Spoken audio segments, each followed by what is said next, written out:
tentang membuat RPP. Padahal pada pertemuan yang tugas tutor yang pertama kan RPP ya, RPP PKR kan. Oleh karena itu nanti dibalik saja nggak apa-apa. Maksudnya RPP tetap dibuat sudah kemarin pertemuan pertama. Berarti di tugas tutorial yang kedua ini nanti teorinya itu ambil di uji kompetensi yang pertama. Kalau yang sudah mengerjakan uji kompetensi dikirim ke LMS juga nggak apa-apa. Nah, maksudnya itu berarti sudah selesai. Berarti nanti ini di pertemuan pertama itu tentang uji kompetensi yang pertama, itu kan teori itu. Nanti ini beberapa teman-teman sudah mengirimkan tugasnya, itu yang uji kompetensi pertama. Yang uji kompetensi yang kedua, itu tentang yang nanti akan dikerjakan tentang RPP. Padahal RPP saya sudah memberi tugas di tugas yang pertama.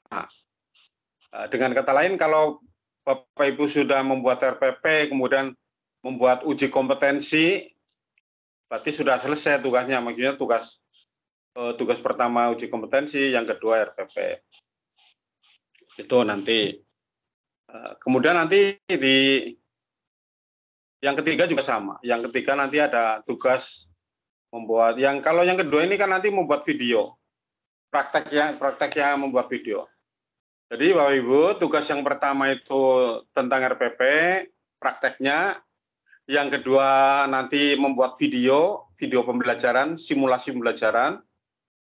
Kemudian dibarengi dengan tugas kompetensi yang tugas pertama, yang di LMS itu dikerjakan. Beberapa teman sudah mengirimkan. Yang belum tolong dibuat, karena harus ada teori, ada praktek. Tuh, ya, yang namanya itu mata kuliah berpraktek. Tapi kalau hanya praktek saja, itu seperti biologi, IPA itu memang tidak ada teorinya. Jadi ujiannya khusus praktek, itu namanya mata kuliah praktek. Tapi kalau mata kuliah berpraktek, mata kuliah tapi mengandung praktek gitu. Jadi teorinya ada, prakteknya ada gitu. Itu perbedaannya. Nanti yang kedua, tugas kedua akan saya share. Itu intinya nanti akan membuat video pembelajaran. Jadi tolong tugas kompetensi uji kompetensi pertama dikirim, kemudian RPP-nya dikirim. Itu. Kemudian nanti yang kedua membuat video. Bapak Ibu, hari ini akan saya absen dulu sebelum mulai pembelajaran. Tolong dibuka videonya. Akan saya screenshot. Nanti sebelum saya absen, tolong videonya dibuka. Terus screenshot dulu.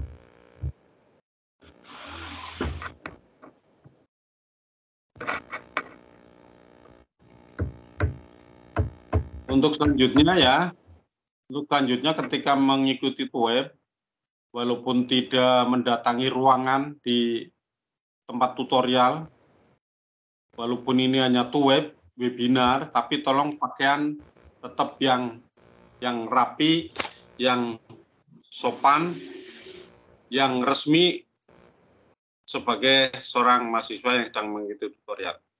Resmi dalam arti tidak pakai kaos ya, mengikuti tutorial tuh pakai kaos misalkan.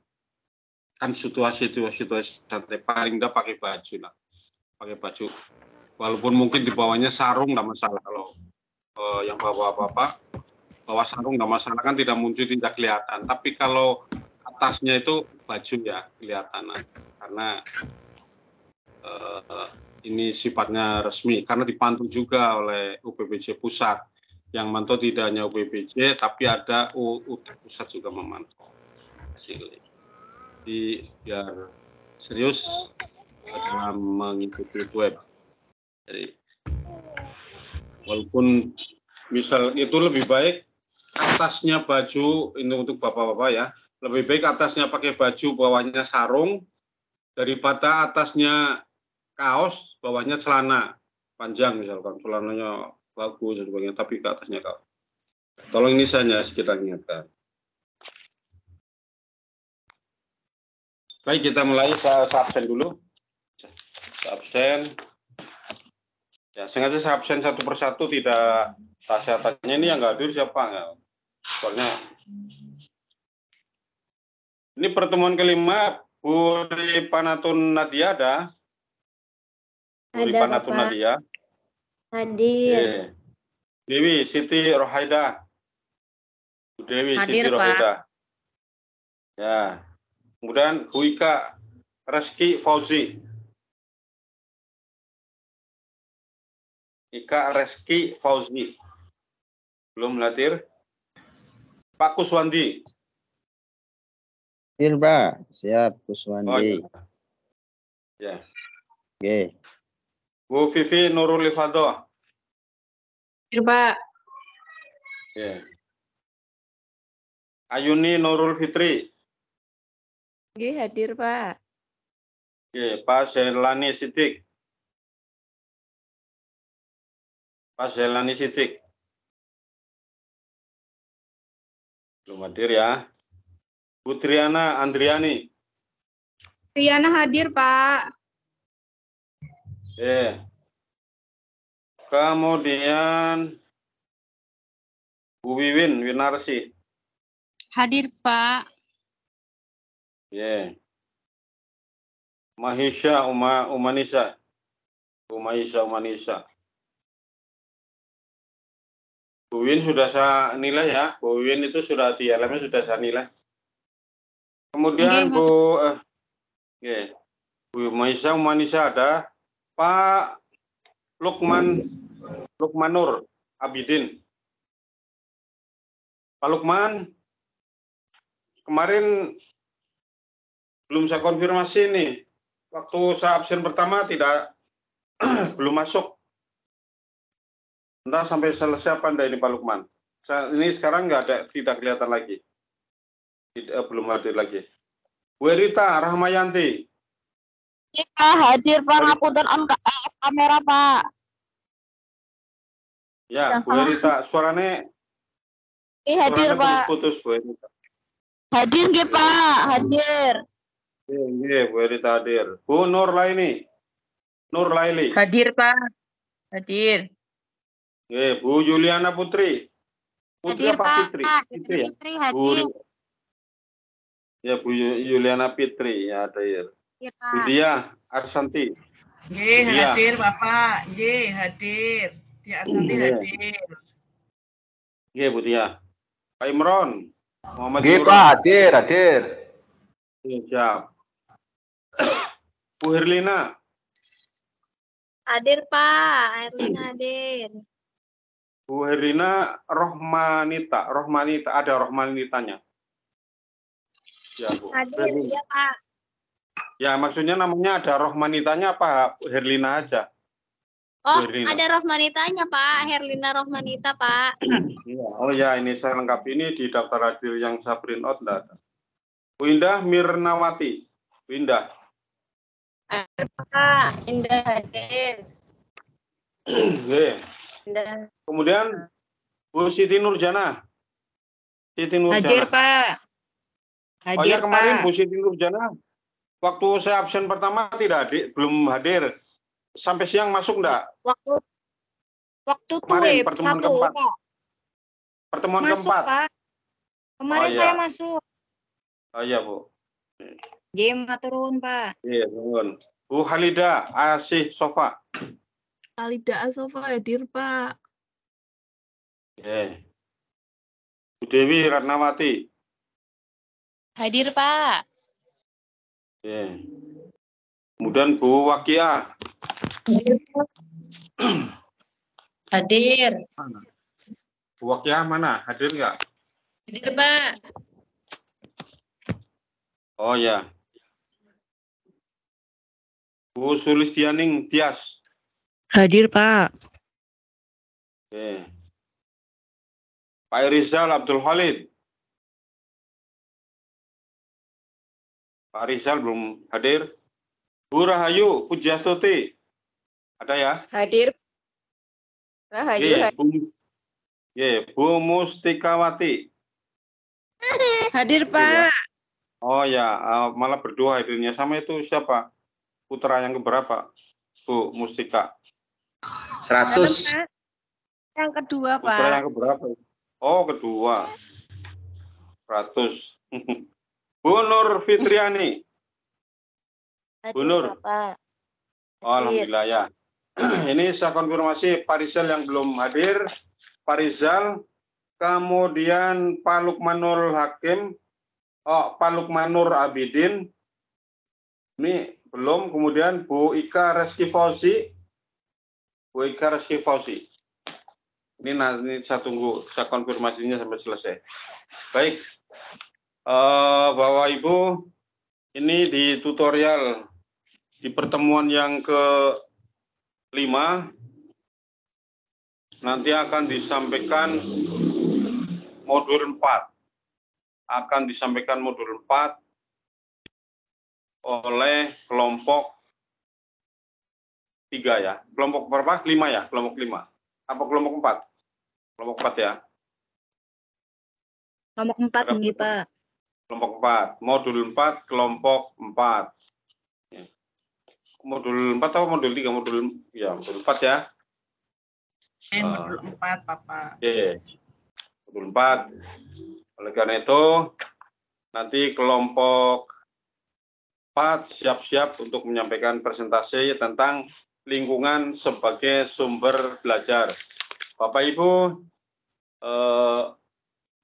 di kegiatan belajar mengajar, baik di sekolah pedalaman, di sekolah pedesaan, di sekolah kota kecil maupun kota besar, itu harus di dalam pembelajarnya harus melibatkan lingkungan.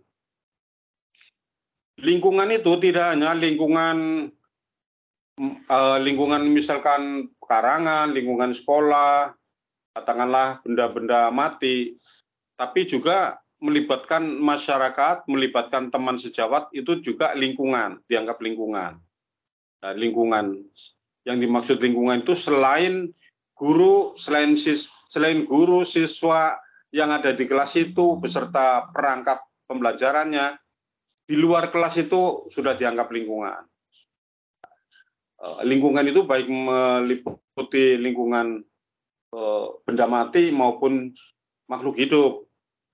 Baik itu teman sejawat, guru-guru, kepala sekolah, maupun guru-guru di sekolah lain, ataupun lingkungan sekolah lain. Bahkan di tempat-tempat sekitar sekolah, mungkin ada di sungai, ada sungainya, ada hutan, ada sawah, ada tempat wisata, ada pasar, ada pabrik dan sebagainya. Lukman hadir, ya. Pak. Siapa? Pak Lukman. Ini Pak Lukman. Oh, nggih. Kemarin hadir tidak Pak Lukman?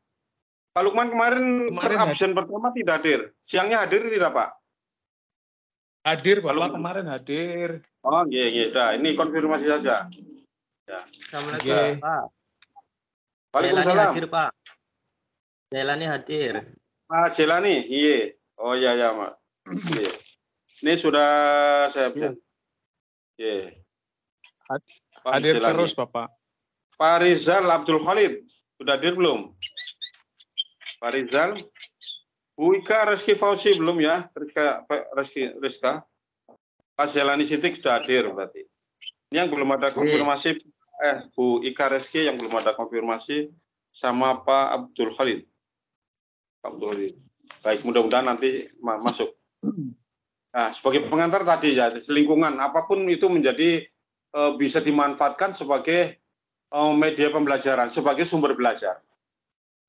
Bapak Ibu punya kenalan polisi, TNI, dokter, perawat dan sebagainya, itu juga itu sebagai bagian dari lingkungan sumber belajar. Lingkungan sumber belajar kita perlu mengadakan MOU, pendekatan mungkin pendekatan kepada mereka untuk dimanfaatkan sebagai sumber belajar di kelas kita. Oleh karena itu lebih jelasnya nanti akan disampaikan oleh kelompok 4 yang akan membahas tentang lingkungan sebagai sumber belajar. Silakan pada kelompok 4 untuk menyampaikan presentasinya. Mohon izin. Assalamualaikum warahmatullahi wabarakatuh. Waalaikumsalam warahmatullahi wabarakatuh.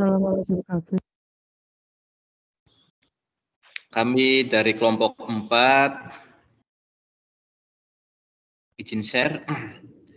Nggih, Kami monggo. dari sudah muncul Bapak Ibu semuanya? Ya, sudah Pak. Sampul. Nggih. Untuk kesekian kalinya kita bertemu dalam ruang yang sangat luar biasa, yaitu tutorial webinar Universitas Terbuka dengan tutor Bapak Haji Wantoro, SPD MPD. Pertama-tama mari kita panjatkan puja dan puji syukur kehadirat Allah Subhanahu wa taala yang telah memberikan kita nikmat sehingga kita bisa berkumpul dalam acara sangat luar biasa, berbagi ilmu dan tentunya bersilaturahmi dengan rekan-rekan guru semuanya. Bapak Ibu, izinkan kami kelompok 4 akan menyampaikan pembelajaran kelas rangkap dengan modul 4 lingkungan sebagai sumber belajar. Pada kesempatan kali ini perkenalkan kelompok kami. Pertama Ibu Diah Arsanti, saya sendiri Muhammad Imron, ketiga Ibu Herlina Rohmanita, keempat Ibu Indah Mirnawati yang akan mengangkat tema lingkungan sebagai sumber belajar. Ya. Selanjutnya kita mengetahui bahwa sekolah merupakan sebuah ekosistem abiotik, sebuah ekosistem biotik dan abiotik, sehingga dengan ekosistem itu akan terciptalah sebuah pembelajaran yang kreatif, aktif, kolaboratif, dan tentunya dapat memberikan kesan indah bagi seorang guru ketika memberikan pembelajarannya kepada siswa.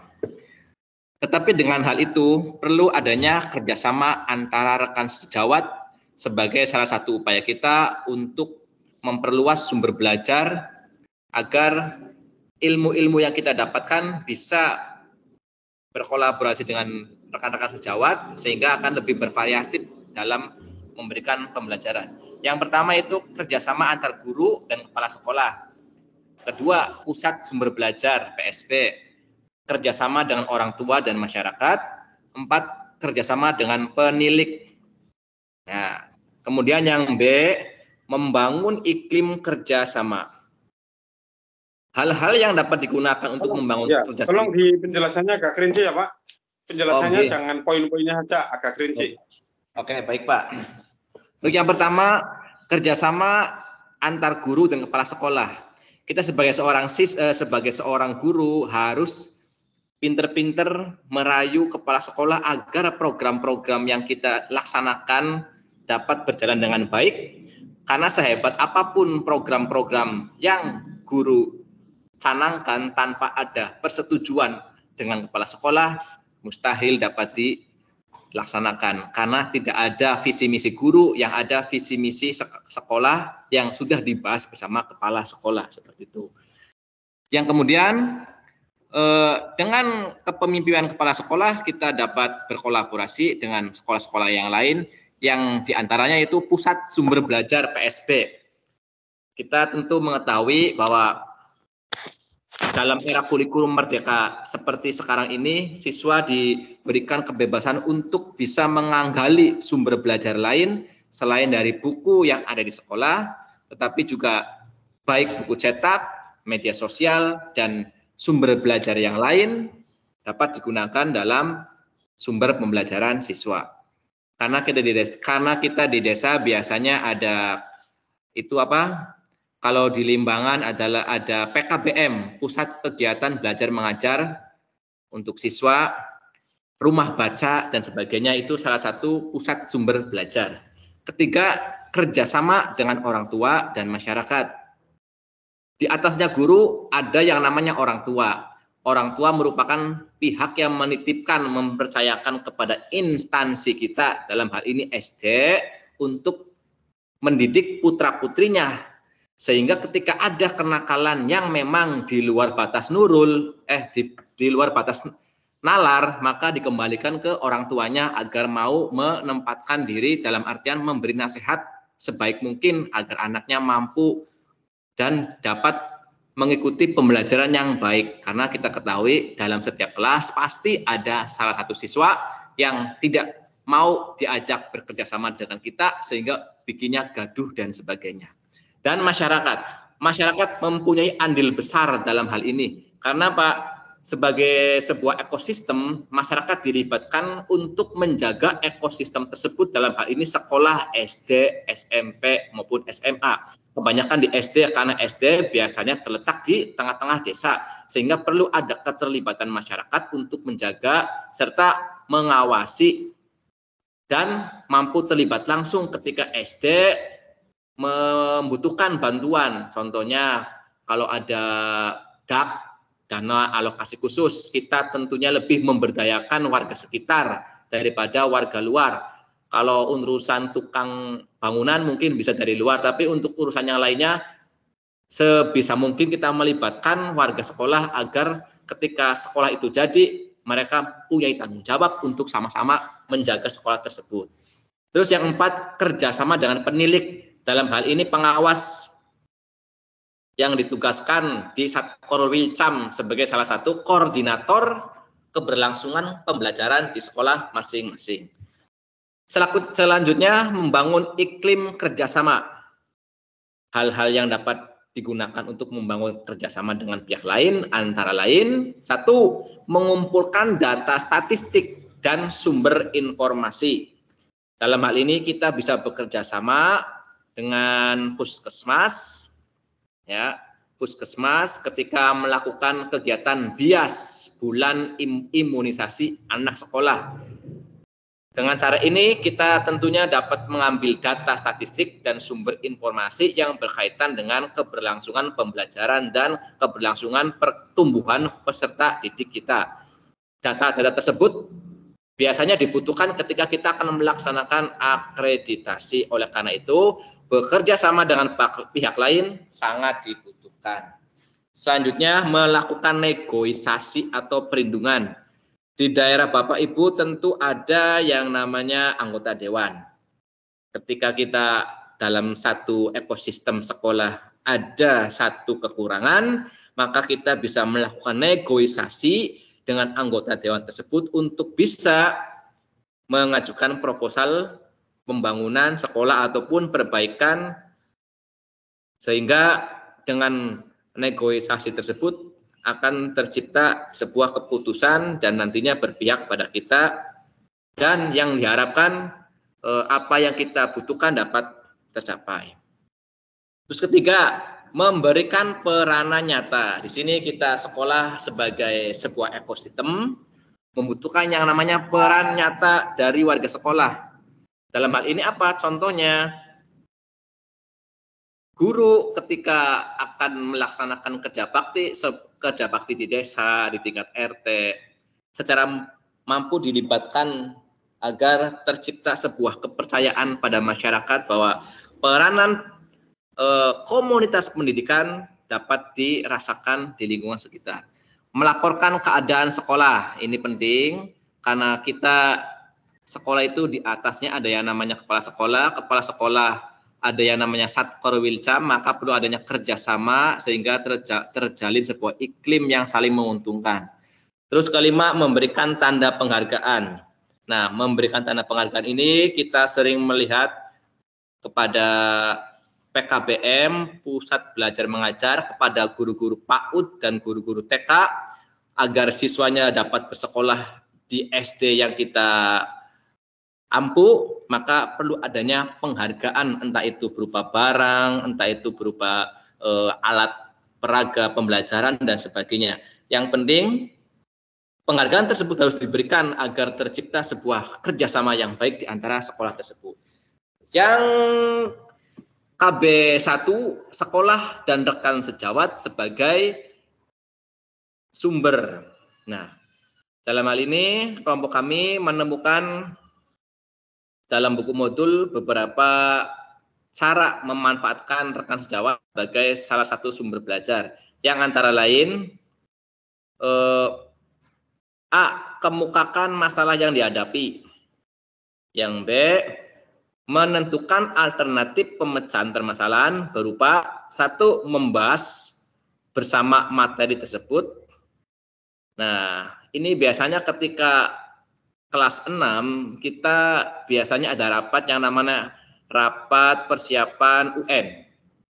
Nah, ketika kita melaksanakan rapat akan terbagilah sebuah komunitas kecil yang disebut dengan les. Les tersebut akan dibagi kepada guru-guru yang kiranya mampu sesuai bidang yang ia pahami. Sehingga dengan rekan sejawat tersebut, program les sebagai tanda akan berakhirnya pembelajaran untuk kelas 6 akan tercapai. Hal ini perlu dimusyawarahkan dengan kepala sekolah beserta guru kelasnya masing-masing. Kedua, meminjam buku sumber, bahan, dan alat peraga. Tingkatan SD merupakan tingkatan masih dalam pembelajaran yang real, yang nyata. Maka perlu ada pembuktian melalui bahan dan alat peraga yang kita punya dari sekolah tersebut. Ketika melaksanakan pembelajaran IPA, contohnya menyambung di susunan listrik paralel dan seni, maka kita membutuhkan alat peraga supaya anak-anak lebih paham dalam menyimak dan memahami pembelajaran tersebut. Ketiga, meminta temannya untuk bertukar tempat mengajar. Ini perlu, karena setiap orang mempunyai kelebihan dan kekurangan. Kita perlu melaksanakan hal tersebut agar supaya setelah melaksanakan kegiatan pembelajaran di kelas lain dapat menjadi pembelajaran dirinya. Contohnya ketika seorang guru kelas 4 disuruh mengajar guru kelas 5 yang umurnya dan tingkat perkembangannya berbeda.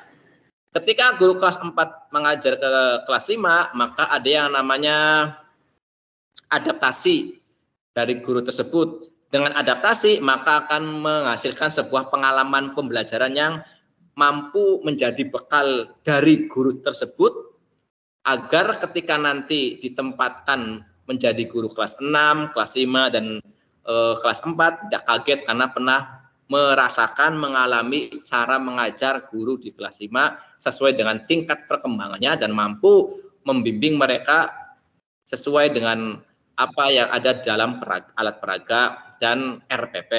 Keempat, membawa murid untuk belajar matematika di kelas temannya. Ini perlu. Kenapa? Biasanya yang namanya siswa lebih paham diajarkan oleh tutor teman. Tidak hanya gurunya, kadang guru ketika menjadi seorang guru dan mengajarkan materi di hadapan kelas, ada salah satu siswa yang kurang begitu memahami, maka di sini perlu yang namanya siswa untuk bisa belajar dengan di kelas lain dengan harapan mampu menjadi tutor sebaya seperti itu. Dan ini lebih dipahami oleh peserta didik ketimbang ketika guru tersebut menjadi tutor bagi dirinya. Yang nomor 4, memilih alternatif yang paling tepat dengan mempertimbangkan kebutuhan, waktu, jadwal, dan bahan yang tersedia. Ketiga, cara memanfaatkan rekan sejawat guru dari sekolah lain dengan cara berdiskusi dan tukar pengalaman, membangun pusat sumber belajar, mengadakan kegiatan bersama, saling membantu dalam mengajar.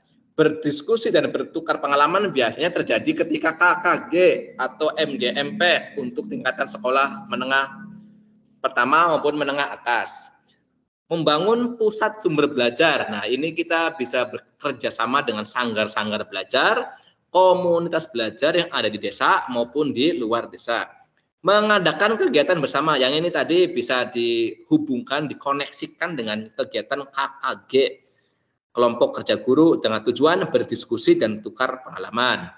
D, saling membantu dalam mengajar. Ini perlu, karena setiap guru mempunyai kemampuan dan kekurangan masing-masing, maka dalam hal ini berkolaborasi dengan teman sebaya sangat dibutuhkan agar guru tersebut dapat menambah, dapat menjadi bekal dirinya ketika menghadapi kelas yang sama dengan keadaan kelas-kelas yang lain. Keempat, cara memanfaatkan teman guru dalam KKG. Ini bahasanya bukan memanfaatkan ya, cara bertukar pikiran teman dalam kegiatan KKG, lebih pasnya seperti itu. Nah, Kita masuk ke 5. Kegiatan belajar 2. Sekolah dan lingkungan sebagai sumber belajar. Betul sekali. Seperti yang Bapak Haji di awal menjadi prolog pengantar bahwa kita sebagai seorang guru harus mampu memanfaatkan alam sebagai media belajar. Karena ekosistem terbesar dari sekolah itu yaitu alam. Makanya sekarang lagi booming dalam. Ini bagaimana kalau setiap KB dilakukan tanya jawab, kemudian KB berikutnya gitu, atau mau jadi satu? Monggo dikembalikan ke audien bagaimana Pak? Ya. Bagaimana teman-teman? Ya.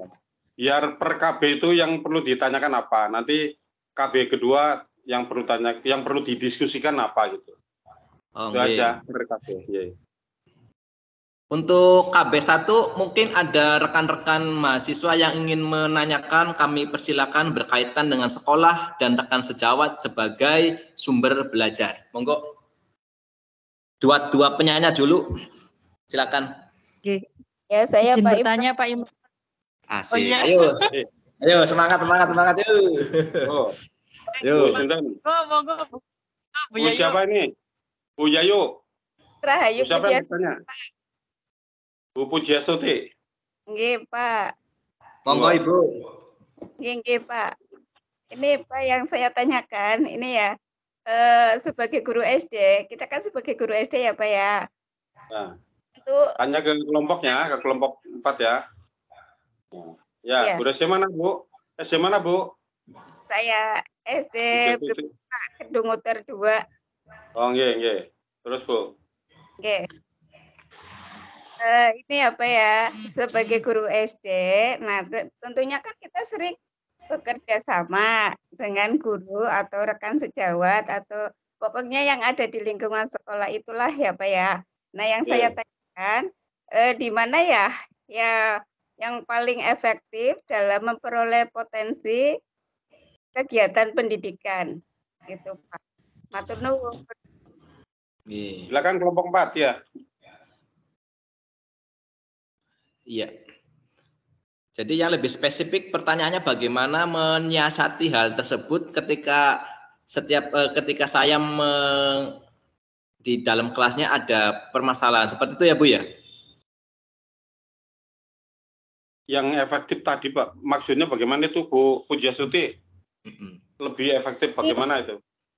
Ya kerjasama dengan rekan sejawat, di mana yang paling efektif dalam memperoleh potensi dalam kegiatan pendidikan seperti itu Pak. Oh ya mungkin maksudnya bagaimana memunculkan supaya anak yang awalnya tidak aktif menjadi aktif seperti itu ya Bu ya, secara spesifiknya Bu ya. Ya. Baik Bu.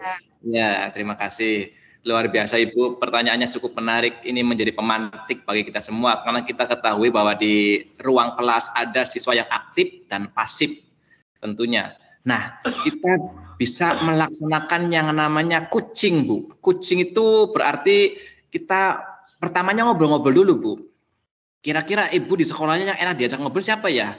Pak Lukman atau Bu Sulis atau Bu Vivi. Misalnya dalam satu sekolah guru-guru tersebut yang ada. Oke lah, saya ngambilnya Bu Vivi misalnya. Bu saya ya diusahakan pertama kita yang namanya praobservasi Bu. Praobservasi itu kita ngobrol-ngobrol awal dulu. Bu ada waktu enggak?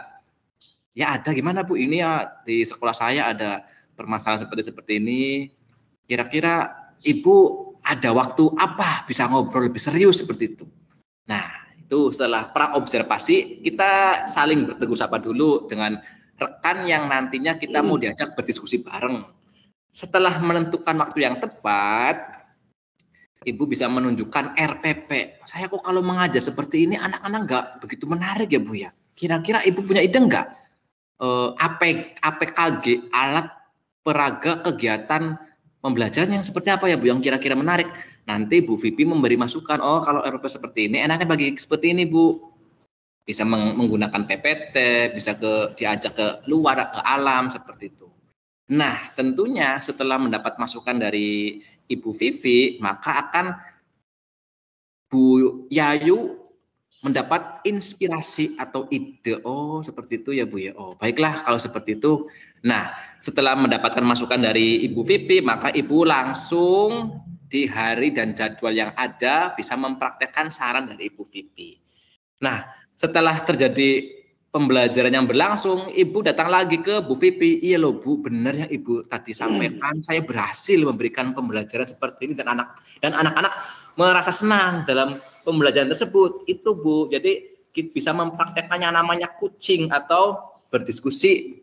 Coach itu memberikan nasihat-nasihat dari rekan sejawat, tetapi bukan berarti menggurui, hanya sebagai mitra belajar seperti itu Bu. Jadi seperti itu Bu. Ada 3 fase. Pertama, sebelum Ibu memberikan berdiskusi dengan teman, ngobrol-ngobrol santai dulu, menyampaikan keluh kesahnya. Kedua, cari tempat yang asik, kira-kira bagaimana mengajarkan RPP yang sesuai dengan yang Ibu ajarkan agar anak-anak tertarik.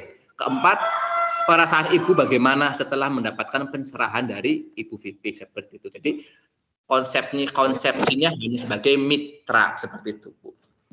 Bagaimana Bu? Ada gambaran sedikit ya Bu ya? Oke, Pak Im, matur nuwun. Ye, sami-sami.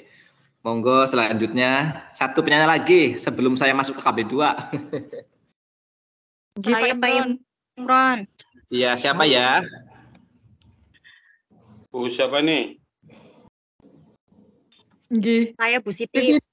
Ya. Atau Bu Vivi. Oke, Bu Siti, monggo Bu Siti Rohaida, monggo. Ini Siti Rohaida. Mbak Dewi.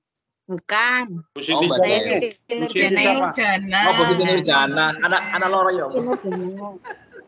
Iya, Bu, monggo Bu. Yang ingin saya tanyakan itu pertimbangan apa saja sih yang perlu dipikirkan ya dalam memilih teman sejawat yang mungkin bisa diajak kerjasama di PKR, Pak. Terima kasih. Iya. Langsung jawab ya Bu. Dalam pembelajaran kelas rangkap ada kriteria yang harus kita pegang. Dalam artian ketika kita memilih salah satu pasangan, tentu ada yang namanya rasa nyaman, Bu. Rasa nyaman ketika berkomunikasi dan tentunya nyambung gitu loh. Satu, nyaman, kedua, nyambung ya. Jadi apa yang saya rasakan dia merasakan. Sehingga apa? Lanjut ke nomor 3, karakteristik yang ketiga yaitu dapat memberi solusi. Seperti itu, Bu.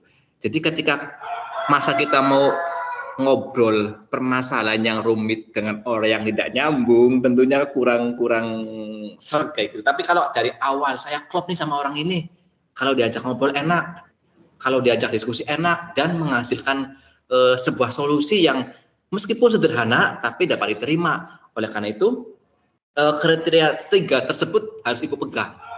Yang pertama nyaman, tapi bukan nyaman dengan lawan jenis ya Bu ya, diutamakan yang kalau perempuannya perempuan, kalau laki-laki ya laki-laki, jangan yang lawan jenis, khawatirnya terjadi hal-hal yang tidak diinginkan seperti itu Bu.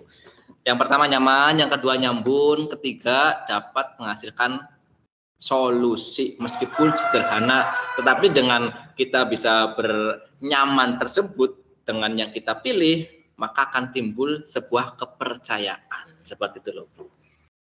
Seperti itu loh Bu. Baik Pak Imron. Yuk lanjut ya ke KB2 ya, nanti setelah ini bisa bertanya panjang lebar. Bagus Mas. Oke. Masuk ke KB2 Bapak Ibu. Sekolah dan lingkungan sebagai sumber belajar. Betul sekali. Kalau di daerah-daerah luar Jawa yang alamnya masih asri, kita tentu dapat bereksplorasi dengan alam sekitar dan mampu menghasilkan pembelajaran yang mudah-mudahan nanti membekas pada diri siswa-siswa tersebut. Yang pertama kita bisa melihat cara mengembangkan program kebun, kolam, dan peternakan sekolah. Ini penting Bapak Ibu.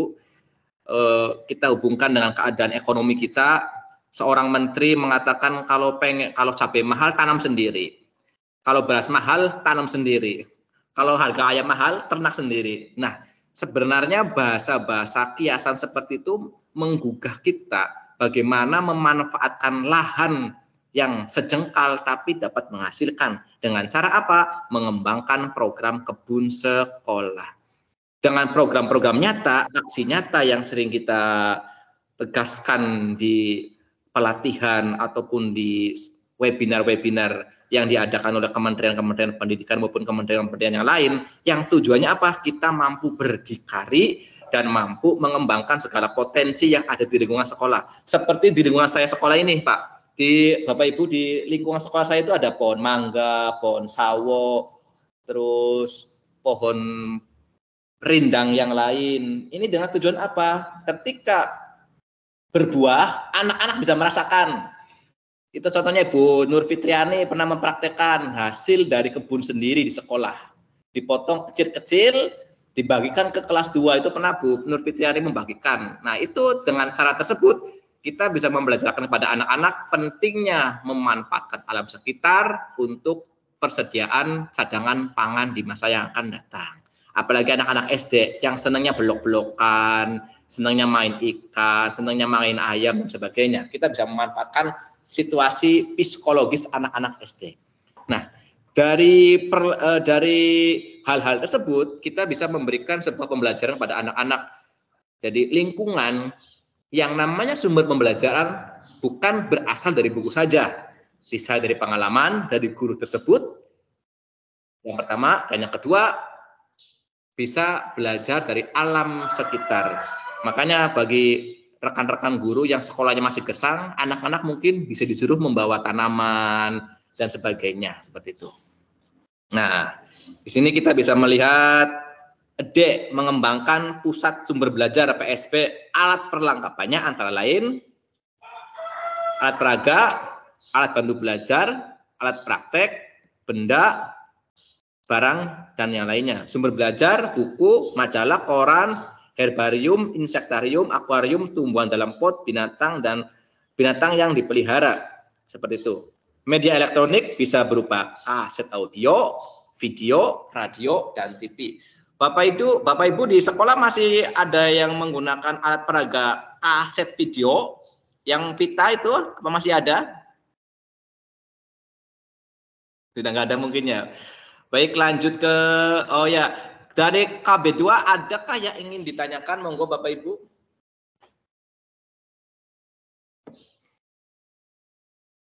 Silakan. Kalau tidak ada, saya lanjut ke KB3.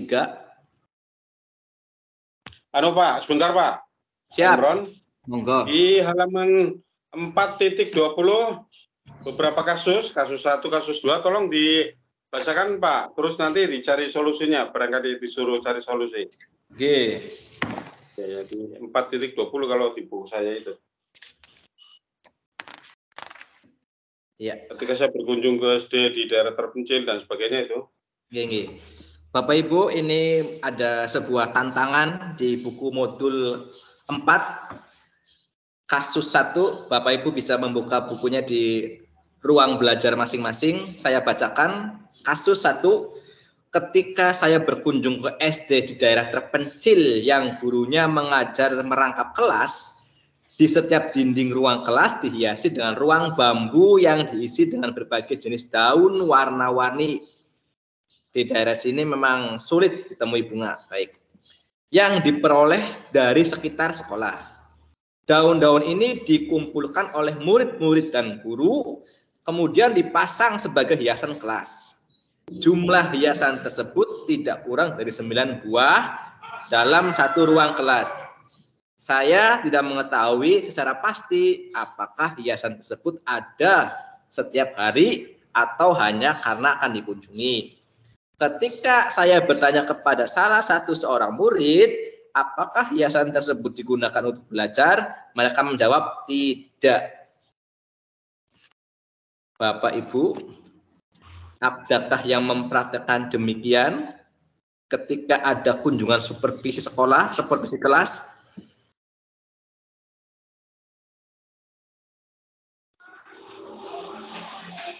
Apa tindakan Bapak Ibu ketika mendapati kelas yang seperti ini?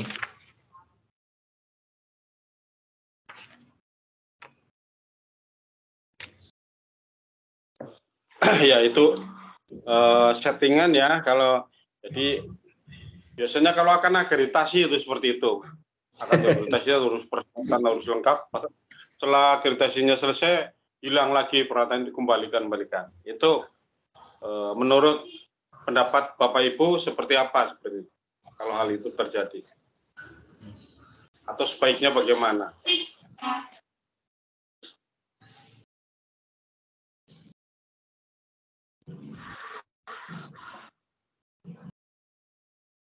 Dari kelompok lain, Pak Imron suruh menjawab. Jadi itu bukan. Ya. Bapak Ibu yang hebat dan luar biasa. Siapa tahu dari ruang web ini ada yang ingin menambah pundi-pundi nilai, silakan bisa memberikan pendapatnya berkaitan dengan kasus satu tentang ornamen atau hiasan-hiasan dinding. Ternyata itu bukan digunakan untuk sumber belajar, tetapi hanya sekedar untuk melengkapi hiasan dinding saja, tidak ada korelasinya dengan sumber belajar. Monggo Bapak Ibu yang ingin menambah pundi-pundi nilai, Ibu Vivi biasanya luar biasa kreatifnya. Nggih Pak Imron. Monggo Bu. Komentarnya gimana Bu melihat fenomena yang seperti itu Bu? Guru memberi. Ya. Kalau saya sih sepintas seperti pencitraan ya Pak, itu namanya ya. Pencitraan. Jadi sekolah sepertinya hanya mempertimbangkan pencitraan agar dinilai baik, agar dinilai bagus dan lain sebagainya. Bukan untuk mencari kualitas gitu. Jadi pada saat mau akreditasi dihias sedemikian rupa seperti menghias kelasnya. Maksudnya itu sekolah harus bersikeras agar terlihat bagus, terlihat baik, mendapatkan penilaian bagus. Itu kan seperti pencitraan gitu. Tapi setelah akreditasi selesai, tidak diteruskan programnya. Berarti kan kualitasnya tidak berubah ya, maksudnya hanya sebatas untuk kepentingan akreditasi, dihias, kemudian sudah selesai, sudah tidak ada tindak lanjutnya, seperti itu Pak. Luar biasa Ibu penjelasannya. Mungkin ada rekan-rekan yang lain ingin menambahkan. Kang Lukman. Pendapat Bu Vivi. Ya, itu pendapat Bu Vivi bagus itu. Siapa lagi?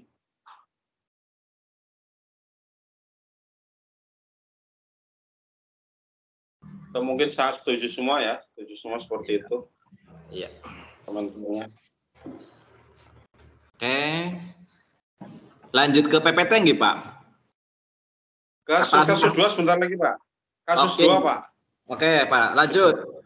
Rekan-rekannya hebat dan luar biasa, mari kita simak kasus yang kedua, yaitu pada tahun 1960-an ada SD di kampung penulis yang terhitung maju. SD tersebut baru didirikan selama 3-4 tahun, jadi termasuk SD baru. Kepala sekolahnya termasuk berpikiran modern sehingga dalam waktu relatif singkat SD tersebut sudah memiliki kebun sekolah, kolam ikan, dan peternakan kambing. Semua ini dikelola oleh murid-murid dengan bimbingan guru. Setiap bulan murid-murid dari seluruh kelas dibagi tugas piket secara bergiliran. Misalnya bulan pertama yang mengurus kolam adalah kelas 6, kelas 1, kelas 5, dan kelas 2. Mengurus kebun kelas 3 dan kelas 3. Dan yang ngarit kelas 4, ternak kambing. Setiap harinya juga diatur piket per kelas. Rata-rata 3 orang murid yang harus mengurus kekayaan sekolah itu. Antara lain memberi makan ternak dan ikan, membersihkan kandang dan kolam, serta memelihara kebun. Dari sini murid-murid belajar berkebun, beternak, dan memelihara ikan. Dengan demikian, SD tersebut menjadi lebih terkenal sehingga mampu tiap minggu dikunjungi oleh instansi dan pejabat dari kota, misalnya dari Diknas Provinsi, UNICEF, dan UNESCO. Murid-murid bangga menjadi murid SD tersebut. Apalagi kalau sedang piket, mereka memakai pakaian yang bagus dengan memakai selempang Mereka senang belajar karena tidak hanya duduk di dalam kelas, tetapi juga sering ke kebun, ke kolam, atau ke kandang kambing. Bagaimana di sekolah Anda? Apakah sudah Anda lakukan usaha seperti pada kasus 2 tersebut? Bagaimana? Apakah saudara pernah melaksanakan hal demikian? Di sekolahnya ada kolam ikan, ada ternakan kambing, dan ada kebun sekolah. Minimal 1, entah itu kebun, entah itu kolam, entah itu kandang kambing. Apakah di sekolah Bapak Ibu semuanya ada salah satu kegiatan di luar sekolah tersebut? Atau mungkin tidak harus berkebun atau ternak, mungkin ada wirausaha lain atau inovasi lain itu. Koperasi atau apa? Mungkin rekan-rekan yang mau menambah pundi-pundi nilai, silakan bisa berkomentar berkaitan dengan kasus 2. Nggih, Pak Imron. Saya Rahayu Pujiastuti, Pak. Borong, Bu, langsung aja kesuwen. Iya. Memang di kasus 2 itu bagus ya. Bisa melatih anak-anak untuk belajar mandiri dan kenal dengan lingkungan. Ya, tapi dalam kasus 2 ini tidak sama di SD saya, Pak. Kalau SD saya ya tidak memiliki semua itu, apalagi ternak ya Pak ya. Cuma di SD saya itu kebenaran digalakan itu tabulapot. Tabulapot itu berarti tumbuh-tumbuhan yang berhubungan dengan obat-obatan. Kayak misalnya kencur, terus sereh, pokoknya yang palawija kayak gitu Pak.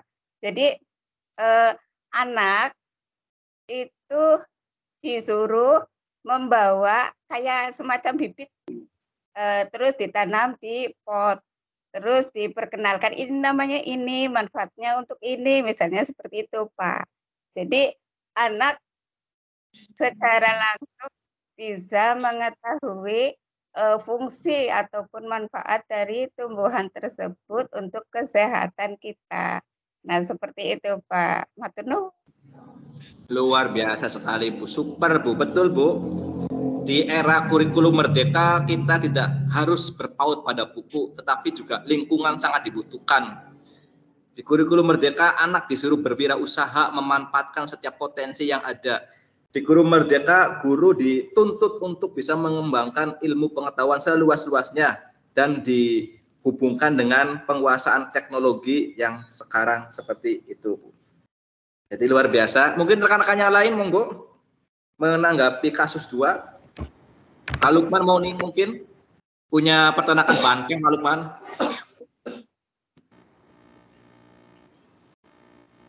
Apa punya peternakan tuyul, Pak Lukman? Iya, Pak Imron. Monggo, Ibu. Saya Ika Reski Fauzi. Pak Wantoro, saya hadir Pak tadi pas di absen kuotanya. Oh iya, Ika tadi absen belum hadir. Masuk. Tadi udah masuk pas dipanggil kuotanya habis. Oh iya. Pas saya mau berbagi pengalaman di SD tempat saya mengabdi apa di Tanjung. Sudah ada kegiatan berkebun, kebetulan ada tanah kosong, jadi diolah menjadi kebun. Tanjung berapa, Bu? Bu, Tanjung berapa, Halo, Bu? Pak. Tanjung berapa? Tanjung 1. Oh, Tanjung 1. Yang di mana Tanjung 1? Sampingnya Kecamatan Tanjung, Pak. Oh iya, Bu. Monggo lanjut, Bu. Di situ kan ada tanah kosong sudah diolah. Cuman pada saat pelaksanaan yang mengolah itu hanya guru-gurunya saja, Pak. Tapi cuma pas panennya, misalkan pada saat itu menanam kacang hijau, yang mengolah tanah sama yang nanam-nanam itu guru-gurunya. Pas waktu itu kan COVID, jadi gurunya banyak waktu ya, Pak. Nanti pas waktunya panen baru anak-anak yang memanen. cuma sebatas itu, Pak. Maksudnya sudah ada, cuman belum dimaksimalkan, cuma saat-saat tertentu saja. Begitu, Pak. Terima kasih, Bu, luar biasa. Pendapat saya nanti untuk kedepannya anak lebih dilibat aktifkan lagi, Bu. Seperti itu. Kalau anak mengambilnya ketika saat berbuah, nanti anak tidak tahu yang namanya prosesnya, seperti itu. Tentu yang kita butuhkan adalah sebuah proses. Orang sekarang kan pengennya instan, seperti itu. Maka dengan pembelajaran seperti itu, anak supaya lebih bermakna, mungkin dilibat langsung seperti itu. Nanti dia dapat menghasilkan hasil karyanya sendiri, hasil jeripayanya sendiri. Bapak Ibu yang luar biasa, kasus-kasus tersebut menunjukkan kepada kita bahwa sesungguhnya sekolah mempunyai potensi dan keinginan yang besar untuk meningkatkan kualitas lingkungan sekolahnya sebagai sumber belajar, seperti kasus 1 dan kasus 2. Usaha-usaha tersebut perlu kita hargai. Namun dari kasus di atas masih banyak yang dapat kita tingkatkan, terutama bagi Anda yang mengajar merangkap kelas. Seperti itu, Bu, ini merupakan bekal kita ketika nanti ditugaskan ke tempat-tempat yang tentunya jauh dari keluarga, sehingga mempunyai bekal yang baik ketika kita terjun dan memberikan pembelajaran di kelas rangkap. Seperti itu, Bapak Ibu. Langsung ya, Pak ya? PPT apa ya? Monggo. Oke. Monggo, Pak. KB 3, Bapak Ibu. Mungkin dari rekan-rekan saya akan membacakan untuk KB 3, monggo, Bu. Ya. Assalamualaikum warahmatullahi wabarakatuh. Di sini saya akan melanjutkan dengan KB 3, yaitu tentang lingkungan sebagai sumber belajar. Bu, siapa ini ya, Bu? Maaf, Pak. Bu, ini yang baca, Bu. Dia Arsanti, Pak. G. Dia Arsanti. Dia Arsanti. Iya. G.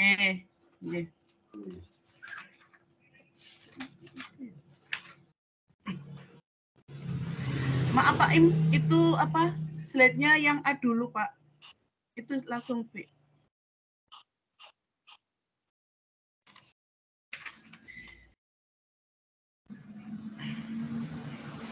Yang A, memanfaatkan pusat sumber belajar. Di sini ada contoh dalam memanfaatkan PSB, LKM diarahkan untuk kegiatan belajar, yaitu 1, mengembangkan keterampilan atau konsep. A, kecermatan, yaitu contohnya menggunting, merekat, memasangkan, membuat percobaan, mengamati, membuat diagram, dan mengadakan simulasi. Dan yang B, penerapan konsep. Memasukkan, mengurutkan, mengumpulkan, memisahkan, mendaftar, mengelompokkan, memasangkan, menuliskan, menempatkan atau memberi nama, membandingkan, mengembangkan, meneliti, merekonstruksi, menemukan, dan memutuskan. Yang kedua, menempatkan semua lembar kerja, permainan, diagram, hasil praktikum, laporan, dan hasil karya lainnya di suatu tempat di mana murid lain dapat belajar dengan cara belajar mandiri. Yang ketiga, mengembangkan beberapa bentuk penyimpanan sehingga baik guru maupun murid dapat menghabiskan waktunya untuk belajar di PSB.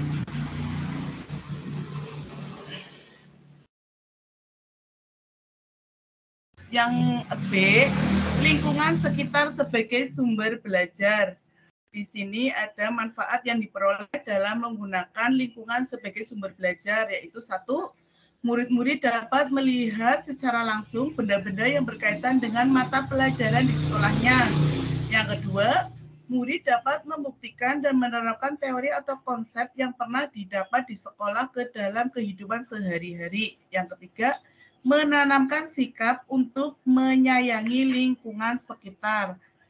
Sebagai pedoman bagi kita dalam menggunakan laboratorium raksasa ini perlu dilakukan langkah-langkah sebagai berikut. 1. Mengidentifikasi sumber lingkungan yang ada di sekitar yang dapat digunakan untuk kepentingan belajar murid-murid. Yang kedua, memanfaatkan sumber lingkungan tersebut untuk kepentingan belajar murid-murid.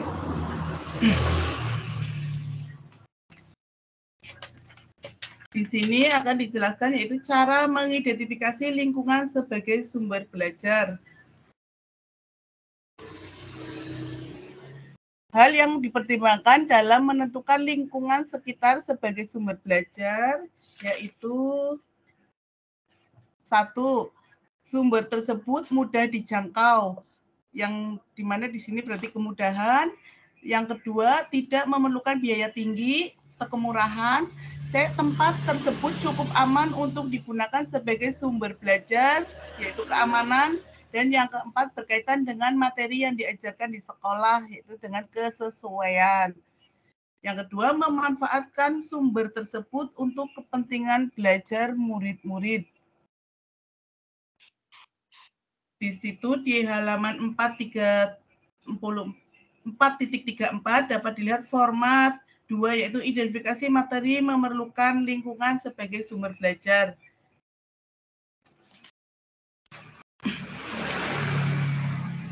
Dan yang ketiga yaitu masyarakat sebagai sumber.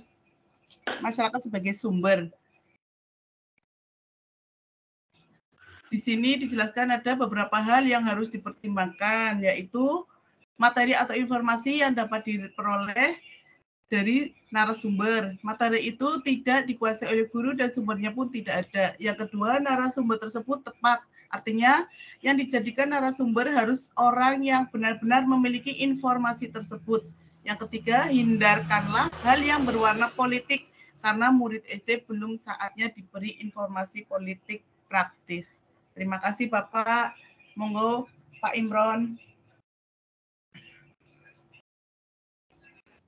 Bapak Ibu hebat. Hari ini kita telah menyimak sekilas tentang PPT.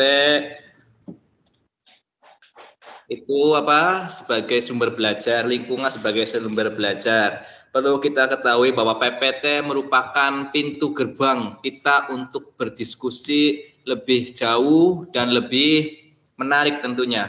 Oleh karena itu, diskusi jangan sampai di sini, mari kita diskusi bareng-bareng, dan perlu kita ingat bahwa laboratorium terbesar adalah alam ini.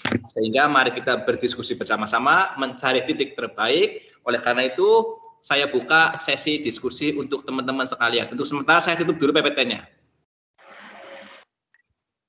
Izin bertanya Pak Imron. Langsung Bu, set. Oke. Saya Vivi Nurul mau bertanya kepada kelompoknya Pak Imron. Tadi sudah dijelaskan panjang lebar nih Pak. Yang ingin saya tanyakan, berilah contoh rancangan pembelajaran yang menggunakan lingkungan sebagai sumber belajarnya Pak. Misalnya salah satu aja nggak apa-apa. Syukur-syukur semuanya. Terima kasih Pak. Waduh, kalau semuanya berat Bu. Iya.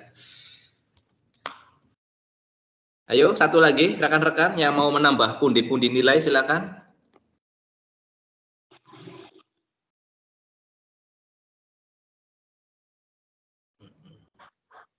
Saya Pak Imron, Yuliana. Yuk, monggo. Yuliana Fitri. Monggo, Bu. Ya, misalkan kan saya mau mengajar sejarah tentang candi. Tapi kan di lingkungan sekolah kan ada candi-candi itu ya Pak ya. Nah, langkah-langkah apa saja ya Pak yang harus kita persiapkan? Baik, Pak Matur nuwun. Ya, untuk sementara tutup dulu pertanyaan 2 tak jawab ya, berkaitan dengan Ibu Vivi. Tolong berikan contoh modul ajar atau RPP bagaimana kita memanfaatkan alam. Kelas 4 saya ambil tema 4 Bu. Tema 4 itu tentang lingkungan sekitar kita. Ya, kalau ada yang di sekolah mungkin bisa melihat buku pena. Bu Pena tema 4 tentang lingkungan sekitar kita. Di situ ada pelajaran IPAS yang memuat tentang bagaimana caranya memanfaatkan sumber daya alam yang dapat diperbaharui. Nah, kalau kita berkaitan dengan alam, khususnya sumber daya alam yang diperbaharui, kita bisa memberikan pertanyaan pemantik pada siswa-siswa tersebut. Adakah di sini yang punya ayam? Nah, seperti itu. Itu pertanyaan pemantik. Kira-kira ayam ketika kita di ternak, apa manfaat yang bisa kita ambil?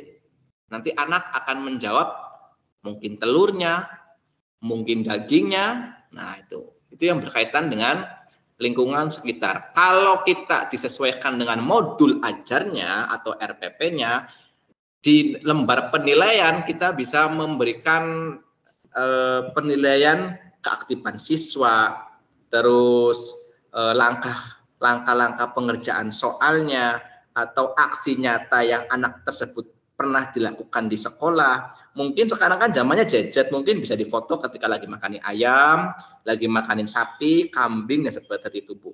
Jadi dalam kurikulum Merdeka kita dibebaskan untuk membuat RPP atau modul ajar sesuai dengan karakteristik daerah tersebut. Jadi kita nggak usah pusing-pusing, Bu, ketika kita mengajarkan, aduh ini kok di sininya memanfaatkan alam, tapi contohnya batu bara, di sini kan bukan Kalimantan, bagaimana kita alihkan situasi dan kondisi yang terdekat saja. Contohnya kita membuat batu bata atau berternak ayam, seperti itu, Bu. Itu pengalaman saya seperti itu, Bu. Ketika kita menghadapi hal demikian, kita diganti saja dengan hal-hal yang ada di sekitar kita. Ketika waktu pas praktek membuat itu, Bu, di situ ada tertulis anak-anak disuruh membuat prakarya, membuat makanan olahan. Waktu itu di situ dicontohkan membuat empek-empek. Saya nggak buat empek-empek, Bu. Buatnya apa? Tape bolet, tape ketan, seperti itu, Bu. Dan anak-anak merasakan hal itu. Sangat bermanfaat seperti itu, Bu. Bagaimana, Bu Pipi? Ada yang mau disanggah? Monggo. Terima kasih, Pak Mantul. Wah, mantul Pak Mentul. Oke, yang kedua dari Ibu Yuliana Fitri, seperti yang tadi kita pertama sampaikan bahwa seorang guru tentunya tidak kehabisan akal, Bu. Kita bisa menggunakan layar proyektor untuk menunjukkan seperti inilah bentuk candi. Kalau Ibu bisa, coba Ibu dibuat dari tanah liat mungkin, Bu. Meskipun bentuknya sederhana, tapi itu cukup memberi gambaran kepada siswa bahwa candi merupakan bentuk bangunan keajaiban dunia. Kalau di Indonesia mungkin Borobudur. Lebih diperjelas lagi, kita bisa menggunakan PowerPoint, gambar melalui layar proyektor. Nanti anak akan takjub. Wow. Kalau ibunya mau danya kuat lagi, piknik ke situ, Bu, seperti itu, Bu. Jadi kita jangan pusing-pusing memikirkan hal tersebut, Bu. Kita manfaatkan media saja, Bu, seperti itu, Bu, untuk bisa melihat candi. Kalau kurang penasaran bisa kunjungan langsung ke Candi Borobudur atau ke Prambanan atau ke Candi Gedong Songo, seperti itu. Seperti itu, Bu Yuliani Fitri, untuk sementara jawabannya. Oke, Pak Imron, matur nuwun. Sami-sami. Rekan-rekan yang lain. Pak Imron. Monggo Ibu. Pak Imron mau bertanya. Khalida Asofa, Pak Imron. Khalida Asofa, monggo, Bu. Ini Pak, saya ingin menanyakan, sumber belajar kan itu bisa berupa lingkungan. Nah, di Brebes itu kan sebagian besar itu kan Pak pesisir ya. Itu contoh pembelajaran PKR di lingkungan pesisir itu contohnya nanti gimana ya Pak? Metodenya gimana? Terus tujuan pembelajarannya apa? Terus bahannya kira-kira apa gitu Pak? Asik. Ya, silakan satu lagi selain Bu Khalida. Imron mau bertanya Pak Imron. Bu Sulis, monggo. Ini kan tentang dukungan belajar ya Pak ya. Nah, pertanyaan saya Pak, apa kendala yang dihadapi guru saat memanfaatkan lingkungan sekitar Pak? Sedangkan di saya kan pasar dan pasarnya kan kecil sekali Pak, minim sekali Pak. Kendala-kendalanya ya Bu ya? Iya Pak. Matur suwun Bapak. Yuk. Mungkin dari kelompok 4 ada yang mau menjawab dulu. Silakan.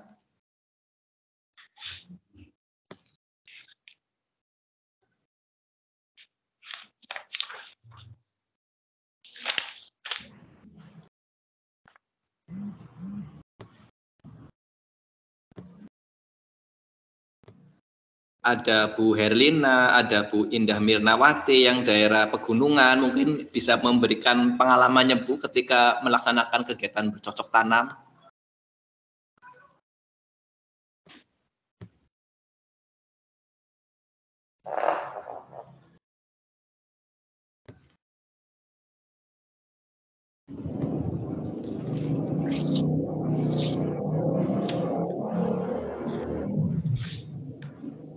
Baik, sambil menunggu rekan-rekan yang lain menambahkan jawabannya, saya akan menjawab pertanyaan pertama untuk daerah pesisir. Bagaimana kita memanfaatkan sumber daya alam untuk daerah pesisir?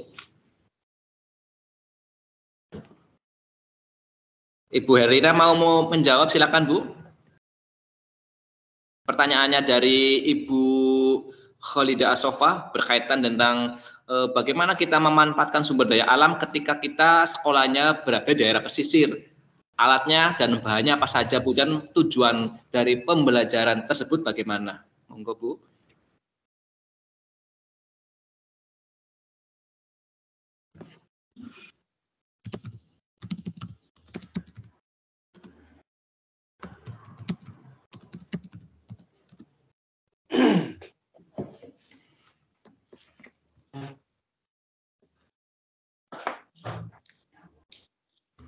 Ya baik, kayaknya lagi ya. Berhubung saya di daerah pesisir, saya menjawab berkaitan dengan tujuan pembelajaran. Dalam RPP ada tema. Pak Imron tinggal di mana Pak? Pak Imron tinggal di mana? Pak. Losari Pak, Karangdempel. Oh Losari, oh yang Limbangan itu ya? Yang di Limbangan? Kesana lagi Pak, ke utara lagi Pak. Ke utara lagi. Ke utara lagi. Apa itu? Desa apa Pak? Desa Karangdempel Pak. Oh Karangdempel. Iya. Ya. Dulu pernah saya memberikan pembelajaran tentang lingkungan alam sekitar, memanfaatkan cangkang untuk dibuat hiasan rumah. Dulu pernah saya cangkang simping yang gepeng-gepeng itu loh Pak. Yang di laut. Pinggir laut di pantai. Di pantai. Ya, Pak. Tuh. Itu Karangdempel itu desa atau pedukuhan, Pak? Dibagi dua, Pak. Pedukuhan. Satu pedukuhan di sini di SD saya, yang satunya di Curug-Cuk, pedukuhan Curug-Cuk Pak itu, Pak. Daerah pesisir. Ya pinggir laut persis. Yang sering kena rob itu loh, Pak. Persis pinggir laut ya, Pak. Iya. Iya. Paling dari laut ya sekitar 200 meteran lah. Pakelor ke sana lagi, ke utara lagi. Kalau Prapagelor itu udah beda desa, Pak. Oh, beda desa. Kalau Curug-Cuk tengah-tengah lagi. Ya, oh gitu. Di desa saya ada namanya Pulau Gegara. Pulau Gegara di situ banyak terumbu-terumbu, bukan terumbu karang ya, tapi itu ada karang-karang yang menempel. Nah, biasanya masyarakat masyarakat itu memanfaatkan untuk makanan, Pak. Oh. Iya, itu namanya tripang, namanya kerang tripang. Tripang, oh ya. Itu parasit di pohon mangrove. Kalau nggak diambilin, nanti mangrove-nya akan rungkad. Tapi bisa dimakan ya, Pak? Bisa sekali, itu ya, Pak. Bisa sekali, Pak. Mentah juga enak. Mentah juga enak, Pak. Oh gitu ya. Jadi pernah saya membuat kerajinan dari simping, karena di situ anak-anak kalau orang tuanya pulang miang itu dibuang. Akhirnya punya inisiatif untuk diambil beberapa sampel, satu kantong plastik hitam. Anak-anak suruh membuat kerajinan tangan menggunakan barang hasil laut yang tidak digunakan.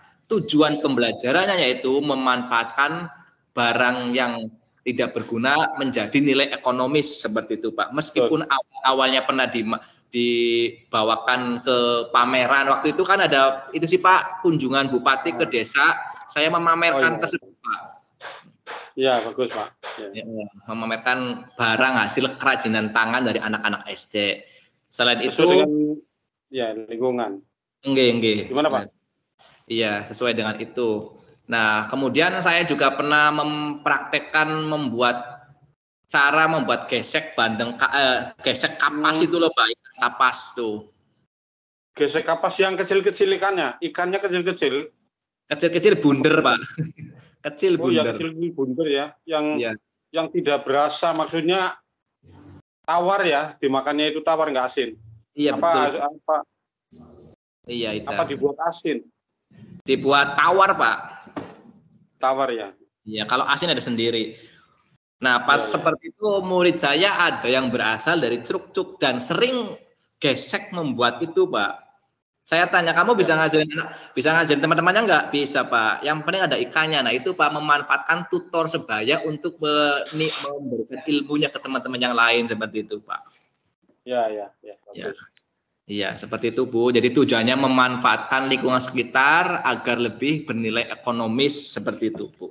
Jadi sebenarnya kalau kita mau mempunyai ide itu, alam ini memberikan semuanya pada kita, Bu. Tinggal bagaimana kita memanfaatkan hal tersebut, Bu.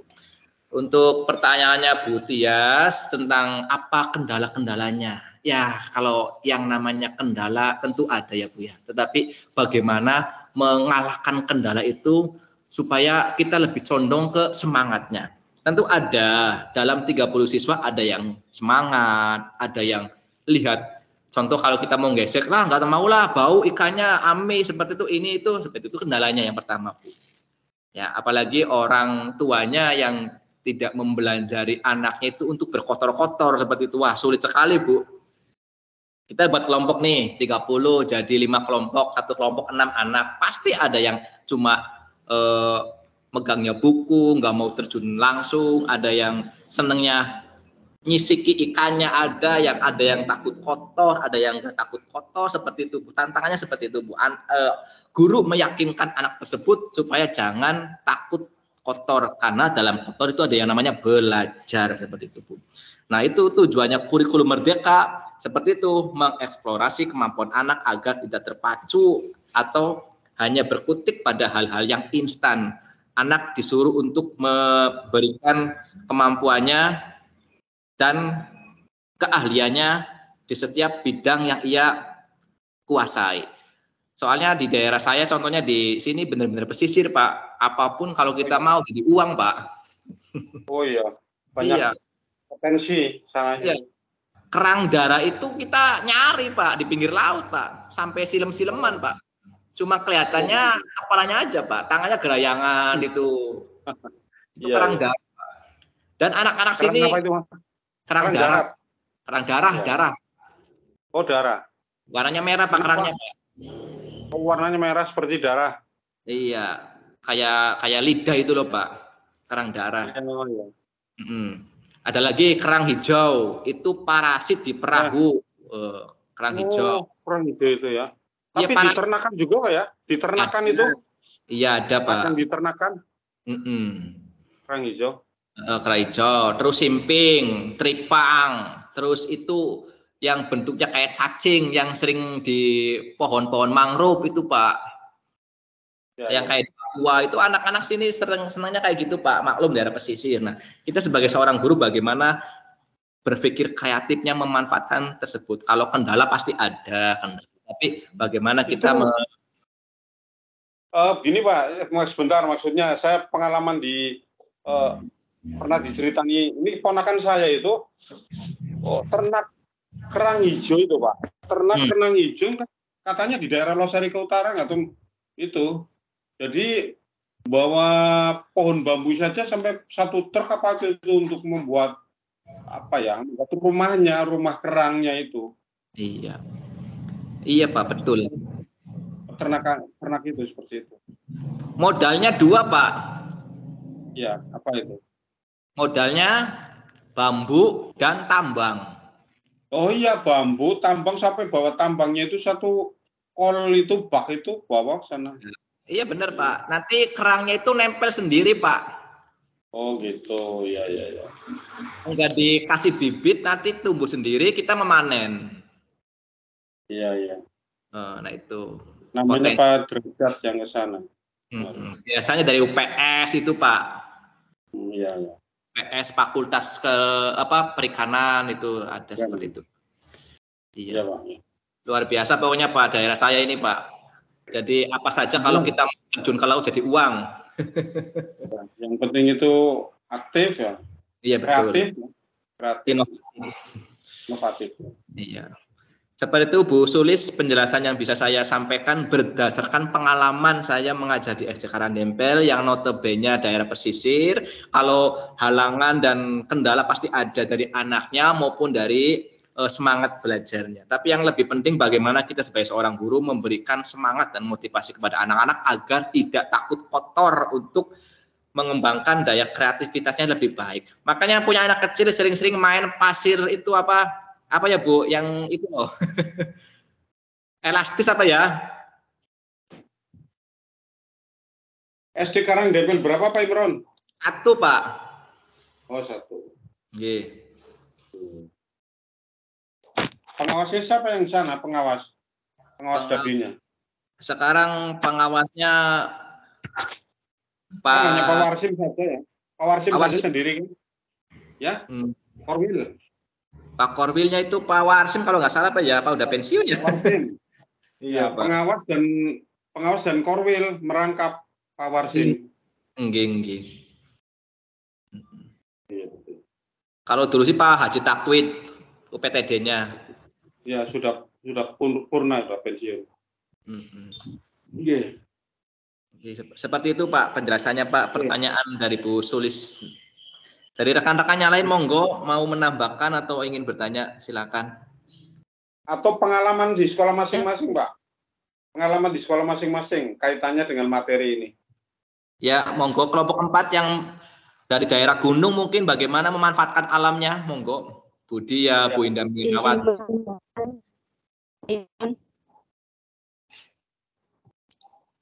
Halo Pak, izin menambahkan. Ini contoh pembelajaran di pantai pesisir nih.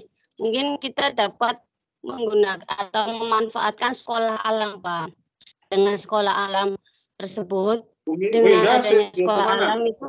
SD mana Bu? Indah. SD mana tugasnya? Kendal. SD Temu Kerep Pak. Oh nggih. SD Apa yang dimanfaatkan? Kecamatan Larangan. Memanfaatkan alam. Ya, pemanfaatan alam sebagai sumber belajar bagaimana pengalamannya Bu Mirna?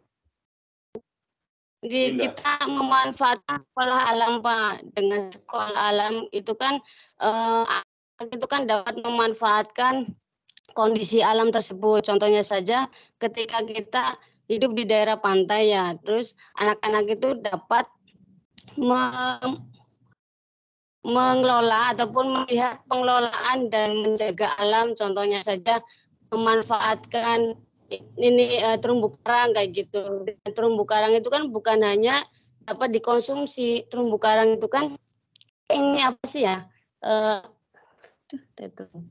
Ya, contohnya saja seperti kayak karang hijau ya dapat dikonsumsi. Terus rumput laut juga kan bukan hanya untuk dimakan ya Pak, itu kan dapat dimanfaatkan untuk kosmetik seperti itu. Jadi anak itu dapat melihat pengelolaan dan menjaga alam agar seimbang dan menggunakan alam itu sebagai media utama pembelajaran seperti itu Pak, pendapat saya Pak. Ini Pak Matur nuwun. Ya, monggo Pak Imron, komentari Pak. Ya terima kasih Bu Indah Minawati. Tadi saya itu lupa mau menyebutkan rumput laut. Di sini juga ada rumput laut Pak. Oh iya Pak. Apa itu tobat dimanfaatkan untuk apa saja Pak? Rumput laut Pak yang di sana? Kalau di sini hanya sekedar produsennya Pak. Dalam artian petani mengambil dari tambak, kemudian dijemur. Setelah itu dikemas, dijual ke pengupul Pak. Entah pemanfaatannya buat apa Pak. Jadi belum bisa dimanfaatkan di daerah sininya Pak. Hanya sebagai pengumpul. Ya. Kalau saya lewat di daerah pantai itu yang dijemur kayak tembakau yang hitam-hitam itu Pak ya? Ya itu rumput laut. Oh iya, itu iya manfaatnya tuh apa itu? Padahal rumput kering itu ya Pak, sudah kering. Katanya sih waktu pas saya tanya-tanya ekspor Pak itu Pak. Oh ekspor ya. Tapi sayangnya orang sininya belum bisa menjadi bos untuk teman-temannya seperti tinggi. Iya, belum ada yang bisa mengolahnya. Bahkan di SD saya itu ada guru yang suaminya budidaya rumput laut, Pak. Oh, iya. Sengaja membudidayakan. Per bulan 3 juta, Pak, satu kolam. Satu kolam ya, Pak. Berapa kolam, Pak? Kalau punya banyak kan lumayan. Di sini pakainya bau, Pak. Oh, bau ya. Satu bau, 2 bau gitu ya. Nggih. Iya itu, Pak. Ada bibitnya itu, seperti itu. Atau nggak tumbuh ada, Pak. sendiri? Tumbuh sendiri, Pak. Oh, tumbuh sendiri. Ya dapat centiran dari laut, Pak. Itu nanti nyangkut tumbuh. Iya.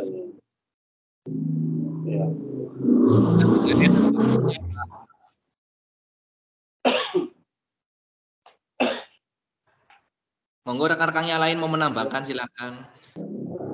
Saya Pak nanya lagi tapi ya Pak, boleh Pak? Boleh sekali, monggo Bu. Itu kan tadi udah dijawab tentang pemanfaatan lingkungan di pesisir. Itu kan intinya sumber daya alam itu banyak, tak terbatas, tergantung orangnya mau memanfaatkan apa enggak. Nah sekarang ke masalahnya Pak, itu kan sering kali rob itu Pak. Jika dikaitkan ke program untuk siswa-siswa, kira-kira gitu apa Pak? Soalnya mangrove juga udah banyak, tapi rob tetap aja itu gimana Pak? Baik. Kalau berkaitan dengan rob, ini juga teman-teman saya pada mengeluh berkaitan dengan rob, karena ini lawan kita itu bukan lawan manusia Bu, tapi lawannya alam ya. Nah, kita hubungkan dengan pembelajaran IPA Bu. Ya, makanya ada IPAS, penggabungan dari sosial dan alam. Karena kita kalau berkaitan dengan sosial pasti ada hubungannya dengan alam. Kita hubungkan dengan kalau kita anak-anak dikenalkan tentang pemanasan global warming. Kenapa bisa terjadi seperti itu? Karena sekarang cuaca sudah mengalami ketidakseimbangan. Nah, untuk menanggulangi hal tersebut, kita lebih ke edukasinya, ke pencegahan lingkungannya, Bu. Kalau tadi kan memanfaatkan alam, sekarang pencegahan lingkungannya. Nah, memang mangrove banyak. Mangrove sekarang sudah hampir punah, Bu. Di daerah saya itu sudah mangrove karena kurang tegasnya dari pemerintah. Banyak orang-orang yang menebang. Makanya apa? Air rob tidak dapat terbendung. Yang dirugikan bukan yang punya tambak saja Bu, tapi seluruh. Di daerah saya juga hampir 50 kakak terdampak rob Bu, seperti itu Bu. Jadi berkaitan dengan pembelajaran tersebut, kita lebih mengedukasinya tentang pencegahan lingkungan, bukan memanfaatkan lingkungan, seperti itu Bu. Dan tentu kita sebagai seorang guru berkreatif mungkin bagaimana menjelaskan supaya anak-anak paham untuk bagaimana pencegahan lingkungan tersebut. Mungkin Pak Haji bisa menambahkan literasinya berkaitan dengan rob seperti itu Pak, meskipun rumahnya agak jauh dari sini. Ya menambahkan sedikit ya Pak. Monggo. Ya, pemahaman sepengetahuan saya ya, yang walaupun rumahnya jauh dari pantai, agak jauh. Yang namanya rob itu kan hukum alam ya Pak. Itu pasti terjadi karena pasang surutnya itu. Yang perlu diantisipasi itu dampak dari rob itu. Kalau rob tidak bisa dihindari, tidak bisa dilawan lah. Rob itu pasti terjadinya angin darat, angin laut. Kan itu kaitannya dengan rob itu. Yang perlu diantisipasi itu dampak dari rob. Kalau rob itu akan bisa menimbulkan pengikisan tanah atau abrasi, merusak tambak yang sudah dibangun oleh para petani tambak. Apalagi di daerah sana, di daerah pantai di Losari itu banyak sekali tambak-tambak buatan yang di pandai itu, tapi hilang. Istilahnya kan ada istilah tanah timbul ya Pak di sana.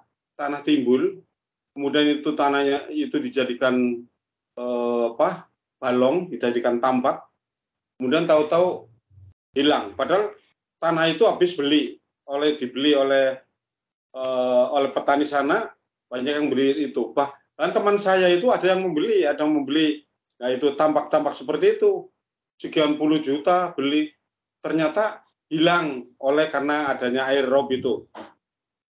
Upaya yang dilakukan oleh pemerintah kan dengan menanam tanaman-tanaman bako, tanaman bako, mangrove, seperti itu dalam rangka untuk mengantisipasi. Kalau tadi Bu Indah menanyakan kenapa sudah diberi mangrove dan sebagainya, kok rob masih terjadi? Kalau rob itu pasti terjadi. Karena itu sudah siklusnya, siklus alam. Untuk mengantisipasi dampak yang lebih buruk itu ditanami tanaman tembakau atau tanaman mangrove itu. Itu hanya untuk mengantisipasi. Dan ternyata efeknya besar atau manfaatnya besar tanaman mangrove itu. Bisa melindungi tanah pantai dari abrasi dan sebagainya. Itu salah satu upaya aja. Itu Pak, tambahan sedikit Pak. Itu foto yang ditampilkan, foto yang di daerah mana itu Pak Imron? Atau dari internet?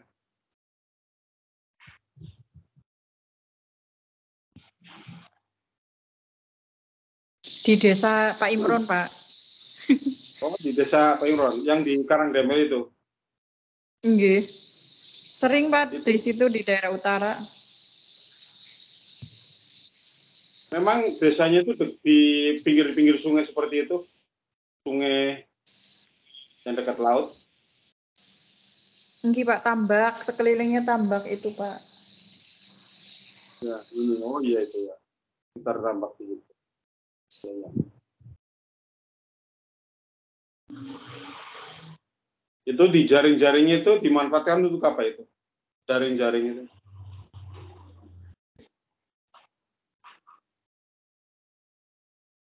Apa untuk ternak ikan?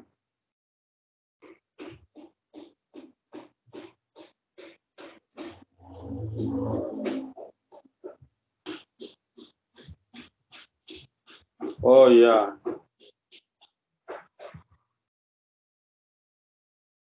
Penjeruk Desa Karangdempel. Upaya yang dilakukan oleh pemerintah desa apa, Pak Imron? Untuk mengantisipasi rob seperti itu.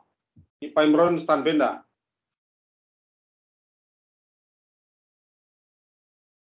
Pak Muhammad Imron stand benda ini. Iya Pak, siap. Ya itu di foto-foto yang ditampilkan itu rob di Desa Karangdempel.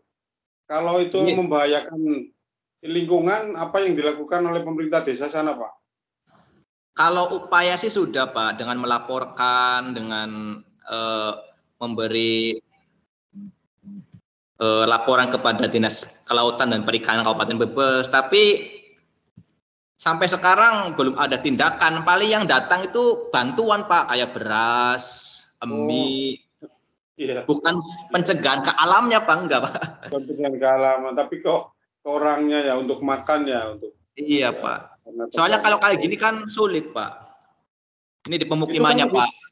Itu tanah itu di pantai itu kalau ditanami dengan mangrove kan mending itu terlindungi ya Pak. Mangrove Sekarang hutan bako itu. Sekarang masyarakatnya diaturnya susah Pak. Disuruh menjaga malah merusak. Iya ya. Iya.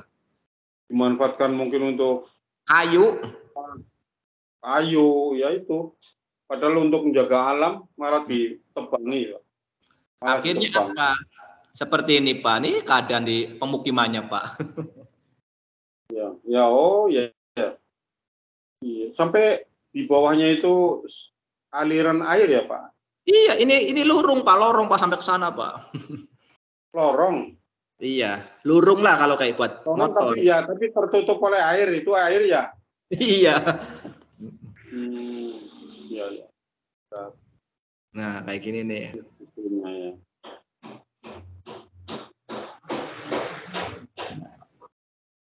Iya, padahal itu lorong itu jalan. Itu kalau lagi begitu masyarakat berarti diam di rumah aja, nggak kemana-mana.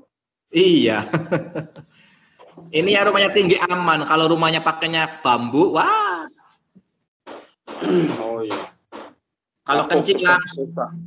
Iya, kalau kencing langsung tur, Pak. Oh, langsung ke airnya, Pak, ke jalan. Iya. Yang sulit perempuan, Pak, mentangangnya. Terus air bersihnya, Pak, air bersihnya juga mungkin sulit ya, Pak. Ya itu langsung cebok aja ke situnya, Pak. Oh, Pak. Nanti Pak, lengket, Pak, airnya asin nih, Pak. Nanti airnya asin. Gue takut mau wadon sing kayak gue, Pak. Lengket beli. Iya. Bu Pipi lengket beli, Bu Pipi. Bu Pipi orang mana, Bu Pipi? Gimana, Pak? Gue lengket beli aja. Karang dempel. Bukan orang Karang Dempel, Bu Pipi kan? Boten, Pak, saya sebelumnya Karang Dempel di Limbangan pasarnya, Pak. Gue Limbangan, Pak. Ngalami tanah begitu enggak, ngalami air rob desanya, kerendam air. Alhamdulillah tidak, Pak. Alhamdulillah tidak. Cuman kalau banjir itu resapan dari Kali Cisanggarung, Pak, yang jebol. Oh iya. Iya. Tidak tuh, Pak Imron. Aman itu, Bu Vivi, Bu. Nggak akan Nanti, Bu. kena air lengket. 2030 nyampe di Limbangan, Rob, ya. Janganlah dalam dalik. Yang penting jaga kebersihan, jangan buang sampah sembarangan ya, Pak. Nah, betul.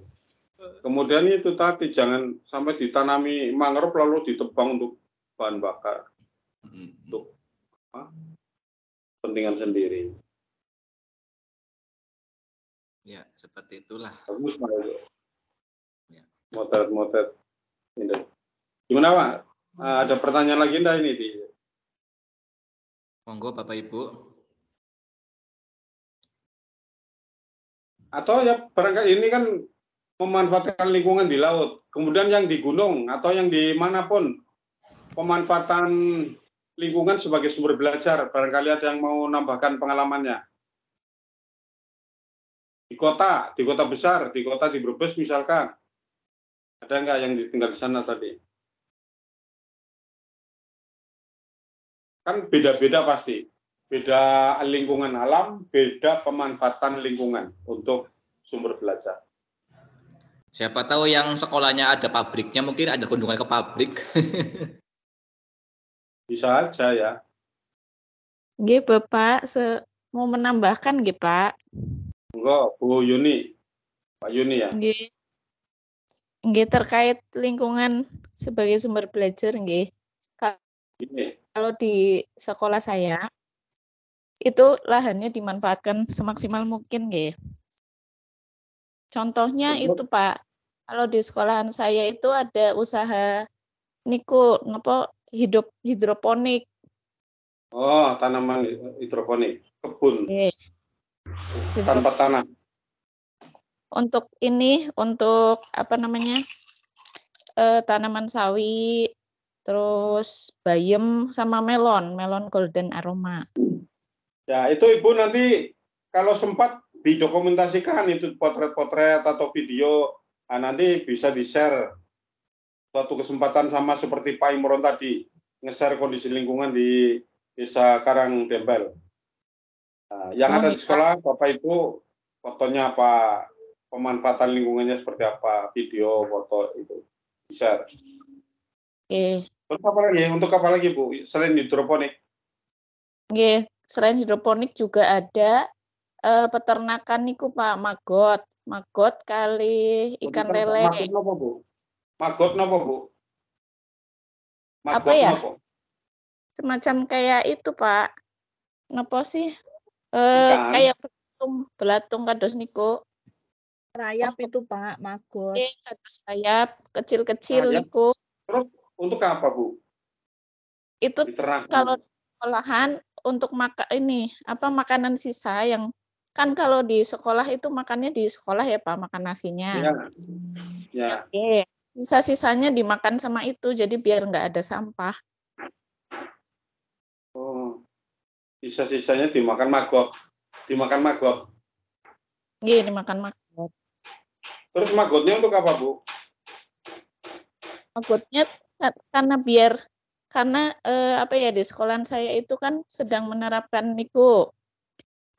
ekonomi sirkular. Ya. Oke, jadi supaya upaya sebisa mungkin meminimalisir sampah itu, Pak. Oke, jadi biar jangan sampai ada sampah, sampahnya bisa dijual, yang bersih bisa dijual. Kemudian kalau yang seperti sisa makanan atau apa, itu bisa dimakan sama maggot. Ya, lah maggotnya itu setelah makan itu kan menjadi gemuk atau berkembang biak, kan semakin banyak itu untuk apa itu? Ya nanti untuk itu juga jadinya bisa dijual juga bisa dijual. Untuk itu makanan ikan juga bisa, Pak. Oh, makanan ikan, makanan burung. Iya, ikan, burung belum ada sih ikan. Ikan hias, ikan lele. Oh. Oke. Ikan hias, ikan lele ada di situ. Ya, program Bu, tolong dijelaskan program sirkular itu tadi yang di sekolah. Itu programnya dari mana? Kemudian prosesnya seperti apa? Pemanfaatannya seperti apa? Saya pernah dengar itu di SD tertentu, di SD swasta, SD Muhammadiyah dan sebagainya, itu menerapkan program itu. Ini SD kita, Ibu. Ya, ini SD mana, Ibu Ayu? Di Muhammadiyah, nggih. Oh, Muhammadiyah. Ya, sama seperti Ketanggungan itu ada melaksanakan seperti itu. Coba, Bu. Sepengetahuan Bu Ayu nih. Nggih. Jadi intinya itu ya Pak, ekonomi sirkular itu sebagai upaya sebisa mungkin sampah itu tidak sampai dibuang, tetapi dimanfaatkan kembali. Bisa untuk ya seperti itu, misalnya untuk dimakan maggot, kemudian bisa juga untuk dibuat kerajinan tangan atau dijual kembali. Kalau di sekolahan saya juga ada yang namanya bank sampah, Pak. Jadi setiap harinya, misalnya hari Senin itu jadwalnya kardus sama kertas. Terus nanti ada hari Selasa misalnya botol minum. Terus hari Rabu,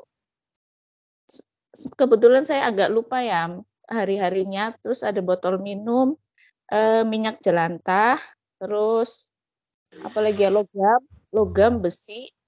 Itu jadi setiap murid itu harus mengumpulkan sampah-sampah tersebut sesuai harinya, Pak. Dan itu sampah nanti akhirnya sampah itu diambil dari mana, Bu?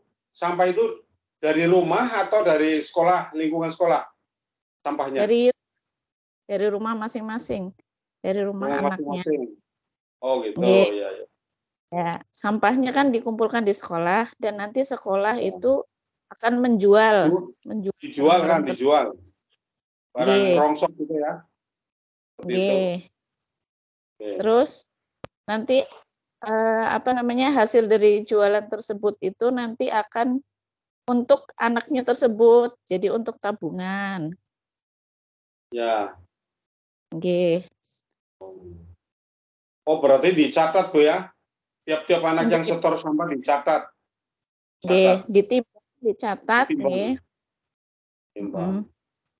Setiap harinya dan itu nanti masuk ke penilaian mapel ekonomi sirkular dan SBDP juga. Oh iya. Semakin sering. Kemudian apa? Selain itu wirausaha yang lain seperti kantin, gimana pengelolaan kantin? Kantin juga dimaksimalkan kebetulan kan di SD Muhammadiyah dapat sertifikat itu ya Pak. Yang keamanan kebersihan itu yang dari nggih, tingkat nasional, bukan tingkat nasional, tingkat apa sih namanya, kabupaten nggih. Ya. Nah, karena di situ itu sebisa mungkin makanannya itu sehat, kemudian tidak ada MSG, bersih. Nggih, karena kan masak sendiri nggih. Masak sendiri dan juga tidak boleh ada kemasan di situ. Ya. Makan langsung piring di gelas nggih, mereka juga cuci piring, cuci peralatan makannya sendiri. Jadi Ya, setiap ya. makan harus cuci piring nggih. Kemudian anak juga tidak diperbolehkan bawa jajan kemasan. Oh ya, ya. Jajannya di kantin. Jajannya di kantin. Nggih, harus di kantin, harus habis, terus harus dicuci sendiri. Betul. Oke. Dan terjamin Muhammadiyah Brebes yang di mana, Bu? Bukan di Brebes, di Ketanggungan, Pak. Oh, Bu Ayu ini di Ketanggungan. Iya. Oh, ya, tetangga saya juga maksudnya, ternyata. Oh, nggih. Ya. Ya, Bu Ayu ini tinggalnya di mana? Saya di Ketanggungan, di ini Geria Ketanggungan Indah, Pak. Oh iya, ya. Sama-sama orang Ketanggungan, iya. Ya, ya. Budane ya. Kalau sekolahnya Budane ya? Iya, Budane. Oh gitu. Oh iya, bagus itu pengelolaannya. Ada lagi yang matur nuwun. Nggih. Bayu matur nuwun. Bu Aminah itu pengawasnya sering ke situ. Bu Aminah. Kenal enggak pengawasnya? Sering, Pak. Kenal. Oh iya, Bu Aminah ya. Nggih. Dulu pernah saya tugasnya dapat binaan SD Muhammadiyah, dulu pernah awal-awal saya tugas di Ketanggungan. Terus Bu Aminah. Bu Ayu mungkin baru ya, Bu? Beberapa tahun? Bu Ayu di Ketanggungan? Di situ Muhammadiyah? Sekitar 3 tahun, Pak. Oh, 3 tahun ya. Sudah 3 tahun. Ya. Saya sering ke Muhammadiyah dulu, 5-6 tahun yang lalu. Ada lagi? Ya, Bapak Ibu yang mau nambahkan tentang pengalaman pemanfaatan lingkungan? Dari Ketanggungan sudah, dari Losari, dari Kancil, Temukerep ya, Temukerep tadi sudah. Indah Mirnawati. Ini waktu 7 menit lagi. Ada lagi satu lagi yang mau menyampaikan paparan atau pengalaman di sekolah masing-masing dalam penerapan. Saya menambahkan sedikit, Pak. Iya, Bu Sinten iki? Herlina, Pak. Ya. Bu Herlina. Ngajar di mana, Bu Herlina?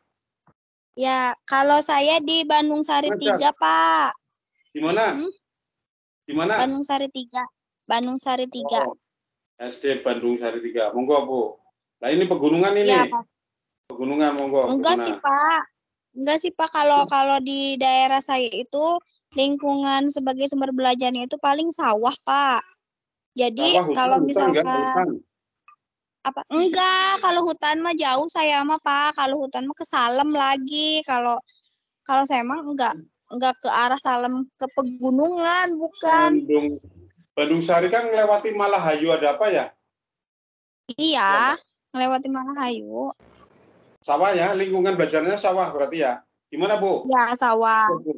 Ya, Bu Erlina.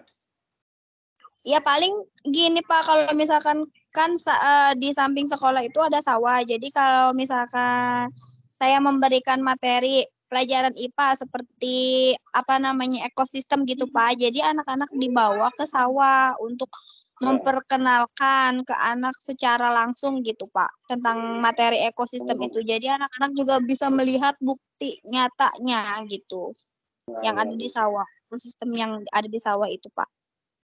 Ya, bagus.